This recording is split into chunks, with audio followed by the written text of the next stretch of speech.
ఉగాది నుంచి మీ జాతకం ఎలా ఉంటుందో తెలుసుకోండి. వెంటనే జేకేఆర్ గురుగారి అపాయింట్మెంట్ తీసుకోండి. రమ్మగారు నమస్తే జయ.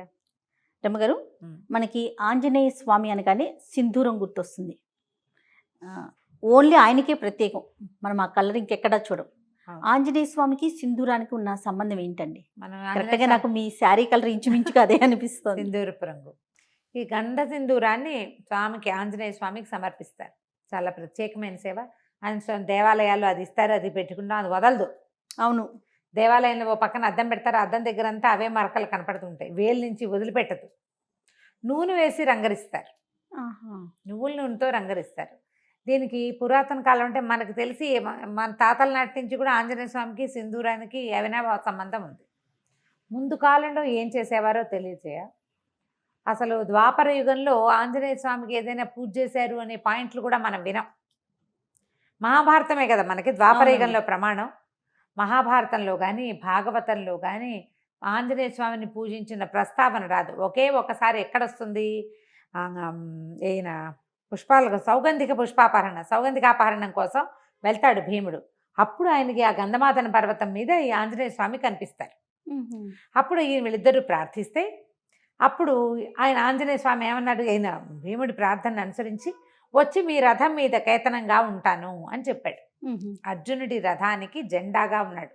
జెండాపై కపిరాజు పద్యాలే ఉన్నాయి. అవును, ఆ కపిరాజు యుద్ధంలోనే కాకుండా వీళ్ళు మన విరాట పర్వంలో అర్జునుడు బృహన్నల వేషం నుంచి అర్జునుడి రూపంలోకి వస్తాడు కదా, అప్పుడు వచ్చి బృహత్ కపి వచ్చి కూర్చున్నాడు రథం మీద అని చెప్తారు మహాభారతంలో.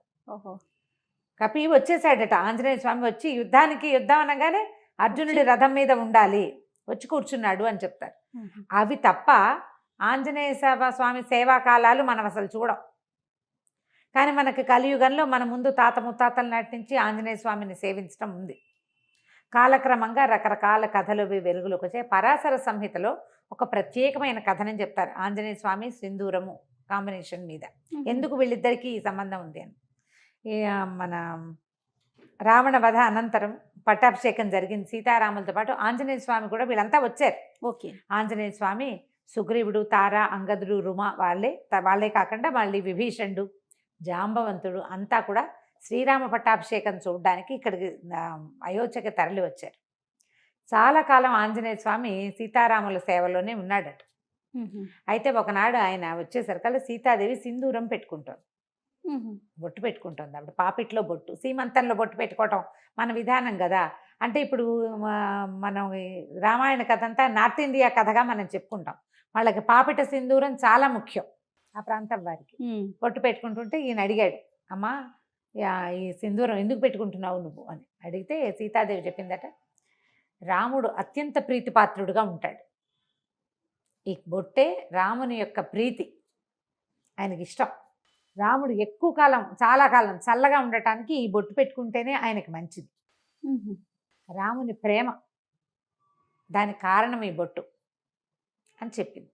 ఈయన ఆలోచించుకున్నాడు, ఈవిడ ఒక్క చిటికెడు బొట్టు పెట్టుకుంటేనే ఈవిడ తప్పిపోతే రాముడు ఎంత దుఃఖపడ్డాడు.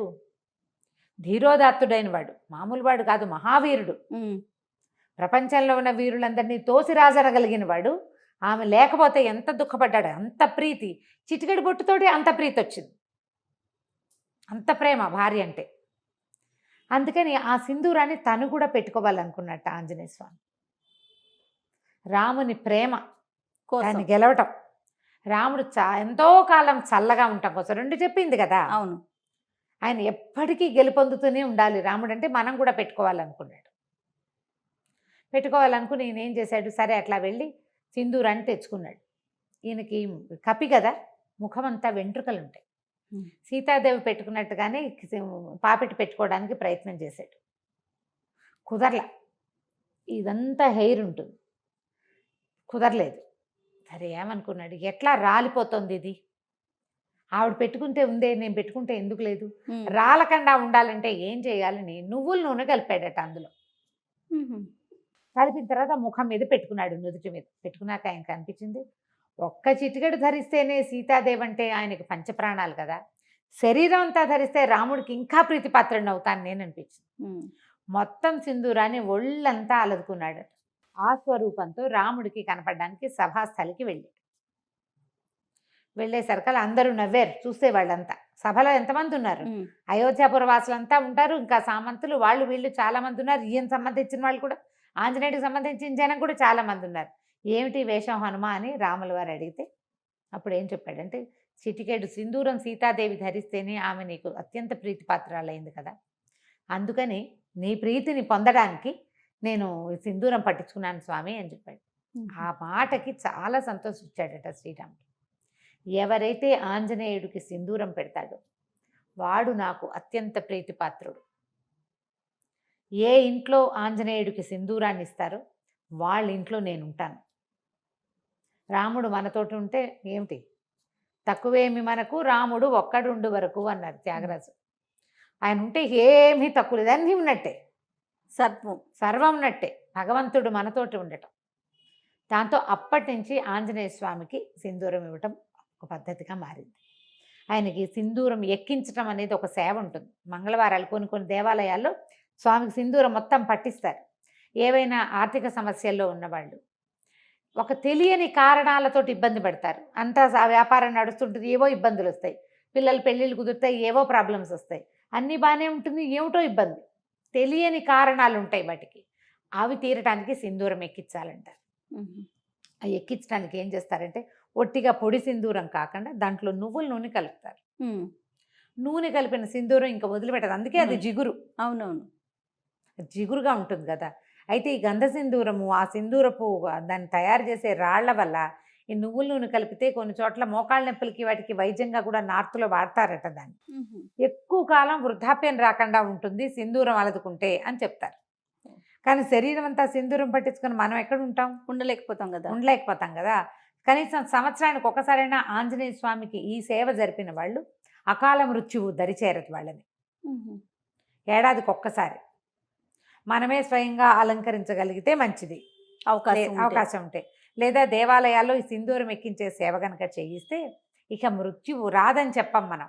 అకాల మృత్యు 50కి 30కి 40కి ఇంకా బాధ్యతలు ఉండగా, అమ్మా నాన్న బతికుండగానే పిల్లలు మరణించడం, అలాంటివి 95 ఏళ్ళ అమ్మా నాన్నలు ఉంటే 70 కూడా రాని కుమారులు మరణించడం, 60లో కుమారులు 90లో అమ్మా నాన్న, పెద్దవాళ్ళిద్దరు ముదిబగ్గులు వాళ్ళు బతికి జీవించే ఉంటారు పాపం. ఈ 60 ఏళ్ళు వచ్చిన వాళ్ళు యంగ్గా యాక్టివ్గా ఉన్న వాళ్ళు చిటుక్కుని వెళ్ళిపోతారు. ఈ కష్టం రాకుండా ఉంటుంది. ఆంజనేయుడికి సింధూర సేవ అంత మంచిది. వీళ్ళతోటి రాముడు ఉంటాడు. మామూలుగా మనం ఏం చెప్తాం, సహస్రనామాలకు తుల్యమైంది రామనామం. అదే కదా, శ్రీరామ రామ రామేతి రమే రామే మనోరమే సహస్రనామ తత్తుల్యం రామనామ వరానని.